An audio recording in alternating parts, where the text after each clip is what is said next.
듣다 보면 내공이 쌓이는 방송 2시간 철학의 돌풀입니다. 저희는 한스 요아임 슈테리의 세계 철학사 읽고 있고요. 이번 시간에는 제7부 20세기 철학사상의 주요 방향을 공부하도록 하겠습니다.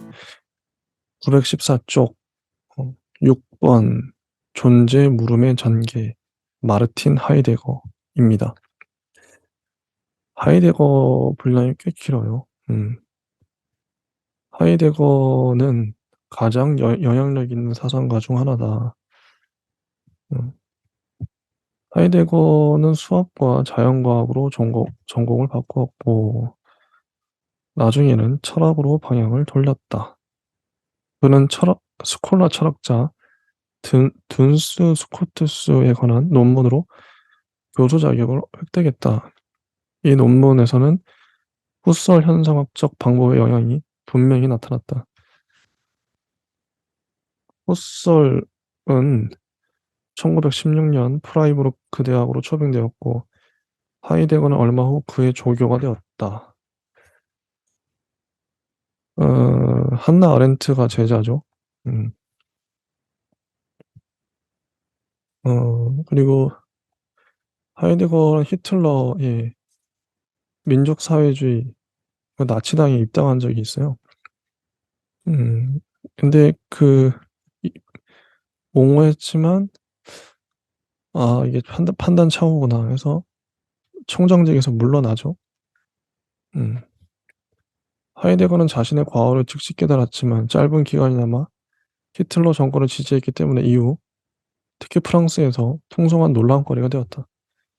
하이데거의 철학에는 나치즘과 일맥상통하는 점이 있는가 하는 물음도 제기되었다. 그러나 그가 1933년 이전에 전개한 사상은 그 이후 시대의 사상만큼이나 나치즘과 거리가 멀다. 이 저작에 대한 일반적 설명. 인간의 실존을 해석한 키에르케고르의 사상은 하이데거의 초기 사상과 많은 공통점이 있다. 기본 사실로서의 불안. 그 외에도 하이데거는 스승인 에드문트 후설에게서 특히 중요한 영향을 받았다. 오랫동안 하이데거는 실존 철학자로 간주되었다. 네, 실존 철학자로만 볼 수는 없다. 하이데거에게 처음부터 중요했던 문제는 존재라고 해요. 넷의 합일은 세계의 세계로 됨으로써 본질적으로 존재한다. 세계의 거울 놀이는 일어남의 윤무이다. 그렇기 때문에 윤무는 또한 그 넷을 큰 태처럼 감싸지도 않는다. 윤무는 비춤으로써 놀이하는 가운데 진력하는 둥근 원이다. 쉬운 것의 어울림의 거울 놀이에서부터 사물의 사물로 됨이 일어난다. 인용한 문장입니다. 하이데거의 문장이에요. 이런 문장은 맥락에서 떼어놨을 경우 단 하나의 왜곡어도 없지만 너무나 생소하고 기이하게 느껴진다. 이것은 단순히 문체의 문제인가? 어느 시대나 새로운 것을 말하는 사상가는 모두 새로운 언어를 사용한 것이 사실이다. 하이데거의 독특한 조어들은 새로운 말의 창안이기보다는 재발견이라 할 수 있다. 즉 그는 예전부터 사용되어 너무 평범해진 말에 자신의 사유 맥락에서만 파악될 수 있는 그러나 갑작스레 명료해지기도 하는 그런 의미를 부여한다. 그래서 하이데거에 의하면 고대 철학과 기독교적 서양 철학은 인간의 현 존재를 사물의 존재 양식과 다름없이 규정하려 했다는 점, 즉 인간의 존재를 사물의 나타남과 현존함의 방식에 따라 이해했다는 점에서 비난받을 만하다. 사실 하이데거의 스승인 후설과 그의 또 다른 제자인 막스 샬러도 이미 인간의 본질이란 대상이나 실체의 존재자로 이해될 수 없으며 오직 지향적 행위의 수행이라고 분명히 주장했다. 그러나 하이데거가 볼 때 이들 사상가는 사물과 인간의 차이를 충분히 철저하게 드러내지 못했고 존재론적 근거를 명시하지도 못했다. 더욱이 지금까지의 철학은 언제나 전체로서의 존재자와 지구한 존재자, 즉 신에 대한 물음을 제기했을 뿐 어떻게 해서 모든 존재자가 하나의 존재자인지는 묻지 않았다. 다시 말해 그들은 존재를 물음의 대상으로 삼지 않았다. 이러한 존재 자체는 사물, 즉 존재자가 아니다. 존재 자체는 모든 존재자의 근원이며 우리에게 대상으로서 맞서 있지 않다. 존재에 대한 물음은 존재가 객관화될 수 없기에 존재가 가장 공허하고 가장 일반적이며 가장 자명한 것으로 간주되었기에 철학에 의해 간과되고 망각되었다. 이렇게 해서 모든 존재자와 존재 사이의 근본적 차이가 간과되었다. 이 차이를 하이데거는 존재론적 차이라 부른다. 이러한 존재에 접근하려면 하이데거가 현 존재라 부르는 인간의 존재에서 탐색을 시작하는 것이 바람직하다. 그럴 것이 인간만이 모든 존재자 중에서 이미 존재를 이해하고 있는 존재자이기 때문이다. 그리하여 하이데거는 존재의 이론을 정추하기 위해 인간 현 존재의 근본 구조를 연구한다. 이 근본 구조의 연구인 기초존재론이 존재와 시간의 주요 내용을 이룬다. 그런데 하이데거에 의하면 철학이 사물의 존재 구조에 대한 탐구에서 사용한 규정들이 이러한 기초존재론에 사용되어서는 안 된다. 이 점을 강조하기 위해 하이데거는 자신의 기본 규정들을 범주라 부르지 않고 실존 범주라 칭한다. 3. 존재와 시간. 현 존재란 본질적으로 세계 내의 존재이다.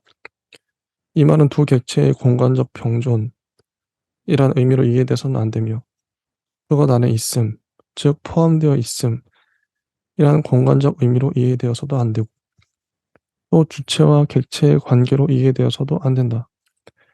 세계 내의 존재란 현 존재의 근본 구조이다.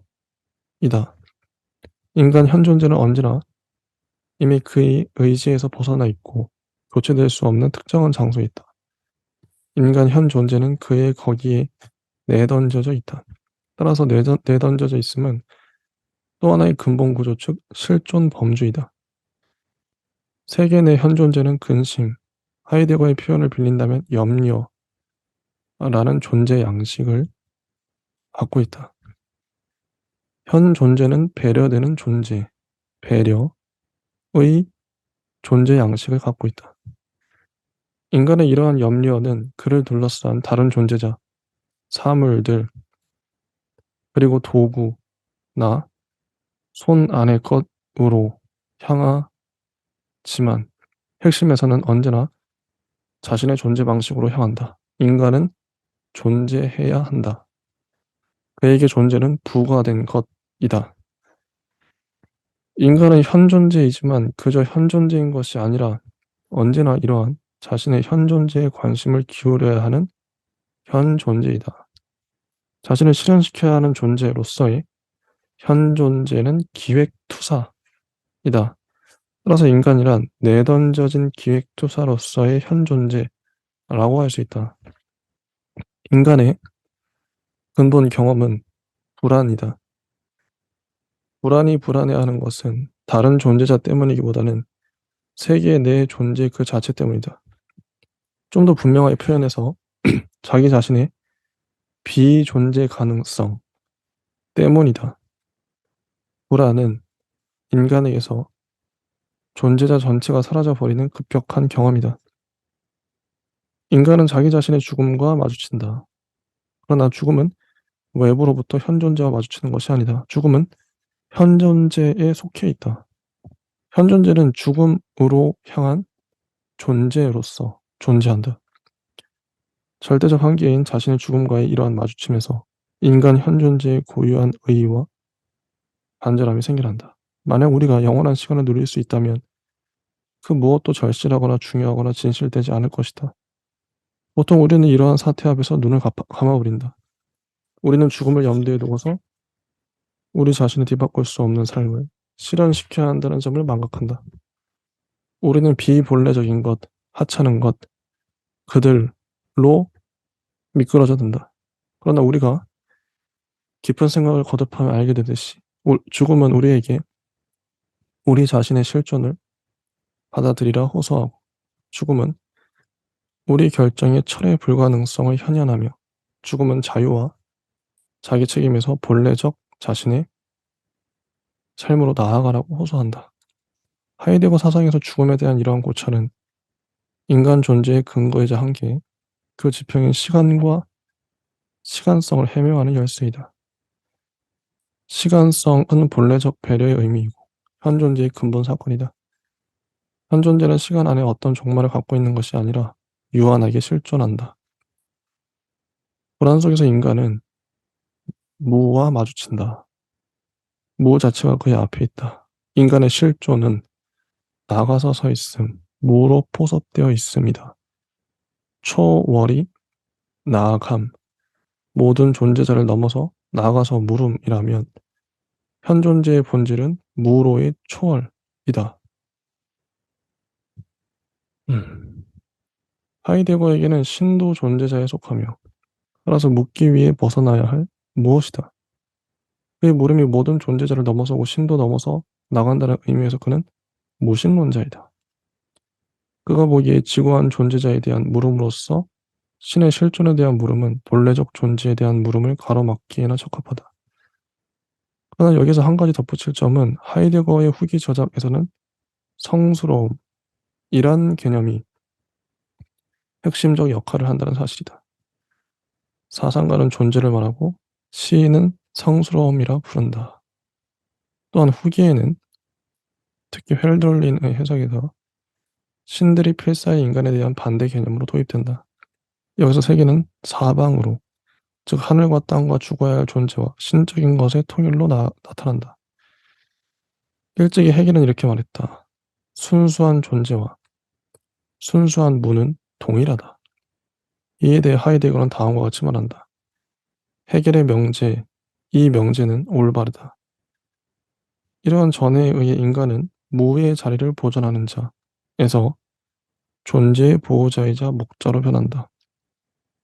즉 무에서 무를 통과하여 인간은 존재를 경험한다. 무는 존재자에 대한 무, 다시 말해 모든 존재자에 대해 철저한 타자이다. 무는 존재의 너울이다.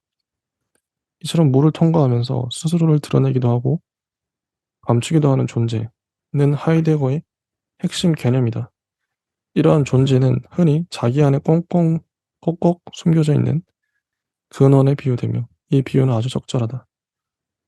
그럴 것이 이 존재는 개념적으로 파악되지 않고 말로 표현할 수도 없는 것이기 때문이다. 존재는 지탱하는 근거, 모든 것을 지배하는 존재 의미이다. 이러한 존재는 대상적이지 않고 존재자를 강요하는 표상적 사유에 의해 인식될 수도 없다. 따라서 하이데거에게 철학이란 결코 학문일 수 없다. 학문은 언제나 개별적 존재자와 관계한다. 철학은 오히려 존재의 회상이다. 철학은 존재의 명령, 불러 모음과 복종, 모아 들음 속에 있는 사유이다. 따라서 사유란 무엇을 말하는가? 라는 물음은 하이데거 자신에 의해 명령의 의미에서 무엇이 우리에게 사유하라 말하는가? 라는 물음으로 변한다. 그리고 철학이 진리를 추구한다면 이때의 진리는 정확함이나 존재자와의 일치란 의미에서 진리일 수 없다. 오히려 진리란 비은폐성이다. 진리란 스스로를 은폐하면서 탈은폐하는 존재이다. 이런 점에서 이성이란 귀담아 들음에서 비롯된 것이다. 간단히 말해서 사유는 존재의 사유이다. 뭐뭐의라는 소유격은 이중적 의미를 갖는다. 사유가 존재로부터 생기하여 존재에 귀속되는 한 사유는 존재의 사유이다. 동시에 사유는 존재에 귀속하면서 존재의 귀를 기르는 한 존재의 사유이다. 하이데거에게 언어란 존재가 자신을 밝히면서 말을 하는 매체이다. 언어란 존재의 집이며 인간 본질의 가옥이다. 사유가 존재에 힘입고 그에 감사하는 사유, 자신의 말함 속에서 존재에 언술되지 않는 낱말을 언어로 가져오는 사유라면 이 사유는 저절로 시와 가까운 곳에 있게 된다. 서로 가장 멀리 떨어진 산상이 살고 있는 사상가와 시인이 사실은 나란히 서 있다. 하이데거가 그토록 여러 해 동안 헬덜린, 릴케를 연구하고 여러 문헌에서 헬덜린의 시를 해석한 이유는 바로 이런 맥락에서 파악할 수 있다. 헬덜린은 그에게 시인 중의 시인이다. 그 밖에 하이데거는 현대 과학의 발전에 관해서도 의미심장한 사유를 전개한다. 그리고 철학이란 좀 더 좁은 영역에서 하이데거는 무엇보다 소크라테스 이전 철학자들 헤라클레이토스, 파라메니데스의 토막글을 번역하고 면밀하고 상세한 해석을 덧붙였다. 소크라테스 이전 철학자들에게서, 즉 철학의 여러 여명기에서 하이데거는 후일의 모든 형이상학이 상실하는, 물론 피할 수 있었던 오류가 아니라 삼리 내지 숙명에 의해 존재로부터 길을 잃고 떨어져 나왔기에 상실하는 존재 이해를 발견한다. 존재 물음이 다시 열리고 그렇게 해서 점차 초기 그리스 사상가들의 위대한 토막글들의 우리 사유가 다가갈 수 있게 되면서 철학은 2000년간 지속된 서양 형이상학의 역사를 극복하기 시작한다. 4. 영향과 유적. 아마 비트겐슈타인을 제외한다면 오늘날 20세기 사상가 중에서 하이데거만큼 수많은 공개적 토론의 대상이 되는 인물도 없을 것이다. 첫째, 하이데거와 히틀러 정권의 관계를 다룬 책들이 끊이지 않고 출간되고 있다. 오류. 두 번째, 하이데거 그 전집이 발간되고 있는데 이 전집은 100권 정도에서 완간될 것이다. 대단하죠. 엄청난 양이죠. 하이데거의 사상을 소개하는 것은 쉽지 않은 일이다. 왜냐하면 그는 사상의 발전 과정에서 점점 더 심하고 고집스럽게 자신만의 특이한 언어로 말하기 때문이다. 이보다 더 어려운 것은 문외한들이 그의 사상을 이해하도록 돕는 일이다. 하이데거는 소수를 위해 철학을 했다고 하네요. 어, 하이데거는 철학이 자신을 이해시키려 애쓰는 것을 철학의 자살이라 여겼다. 음, 하이데거가 나치즘에 등을 돌렸다는 것은 세계관에 대한 그의 논박에서 드러난다. 세계관은 총체적 세계상으로 출현하고 자신이 아래로 잠기거나 위로 오를 수 있다는 점을 인정하지 않는 한 철학의 정반대가 된다. 왜냐하면 철학은 물음에 기초하고 물음 안에 세우는 것이기 때문이다. 세계관은 대중을 위한 것이다. 그것은 공작이며 선전의 도움을 받아 쟁취해 나가는 것이다. 그와 달리 철학은 인간 주변에 몰아치는 공경에 뿌리박고 있다. 철학은 이 공경을 제거하려는 것이 아니라 그것을 인내하고 그 근거를 제시하려 한다. 하이데거에 의하면 서양 철학의 발전은 대부분 그릇된 발전, 목표 방향에서 이탈이다. 이 때문에 그는 시원으로 돌아가고자 한다. 우리의 거의 모든 사유와 태도와 행위를 규정하는 학문, 또 그를 비판적 시각에서 바라본다. 학문 자체는 없다. 예술과 철학은 그 자체로 본질적이고 완전하다. 그에 비해 학문은 필연적으로 개별 본과로 갈라진다. 특화는 좋지 못한 일이나 몰락 현상이 아니라 학문의 본질이다.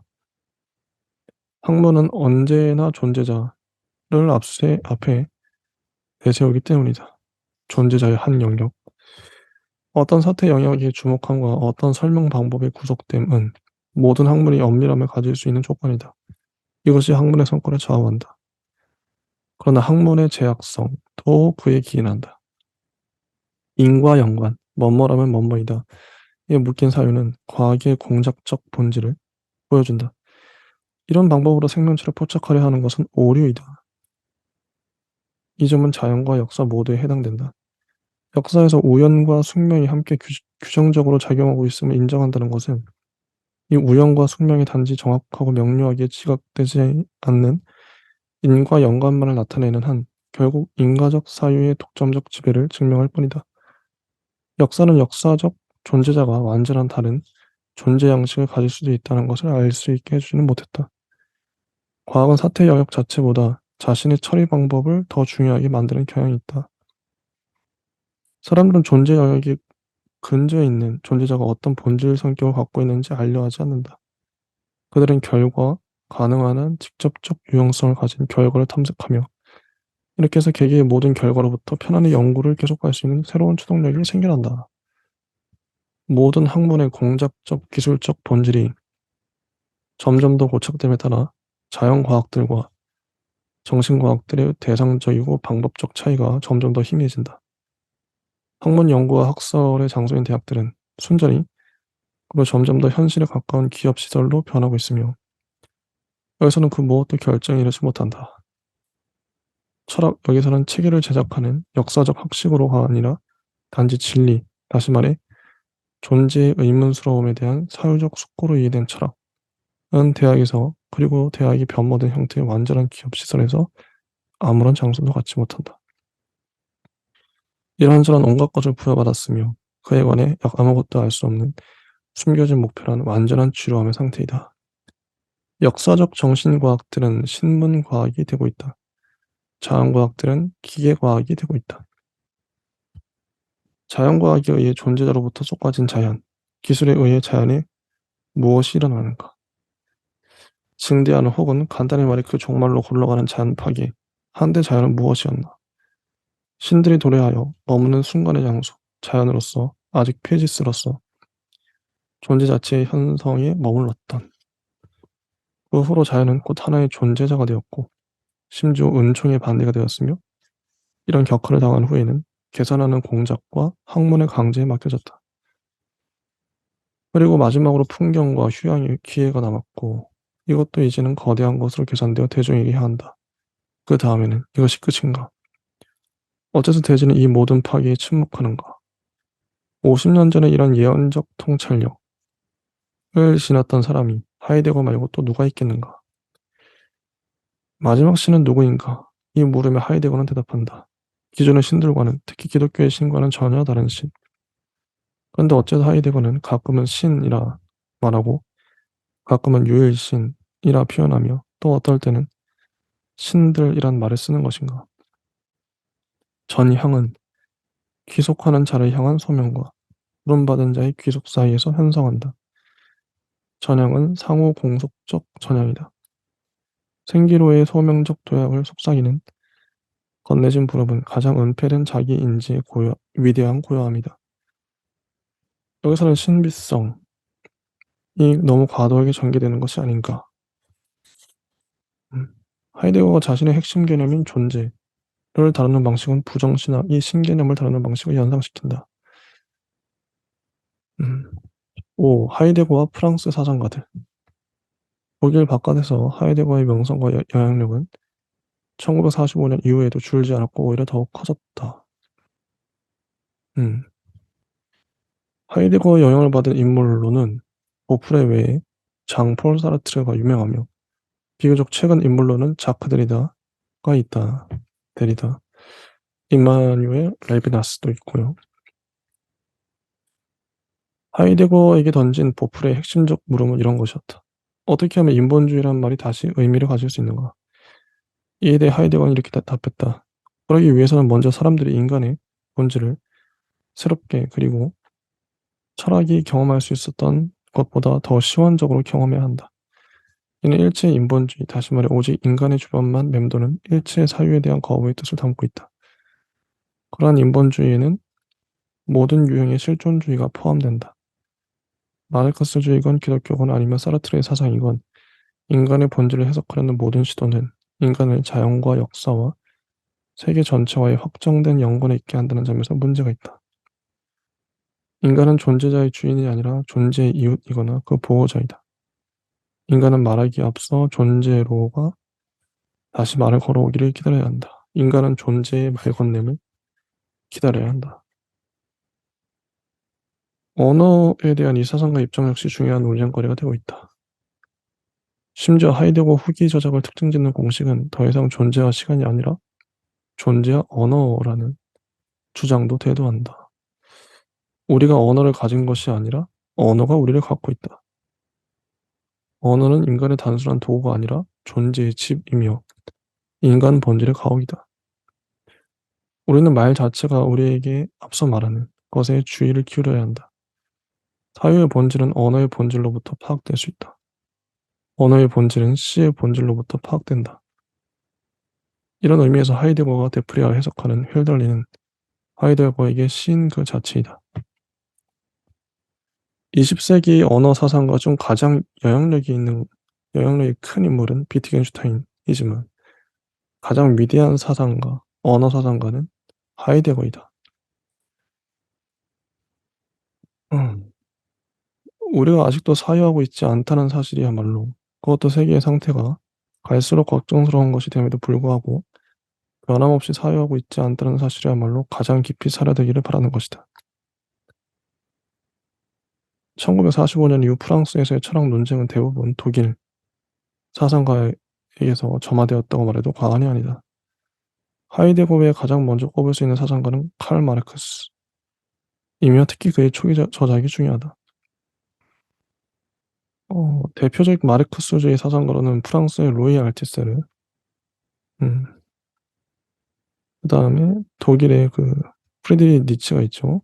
질 둘레즈는 니츠와 철학을 발표했고 이 책은 독일어로도 번역되었다. 이게 대표적인 마르크스주의 사상가입니다. 루이 알티세르, 음, 니체, 질 둘레즈.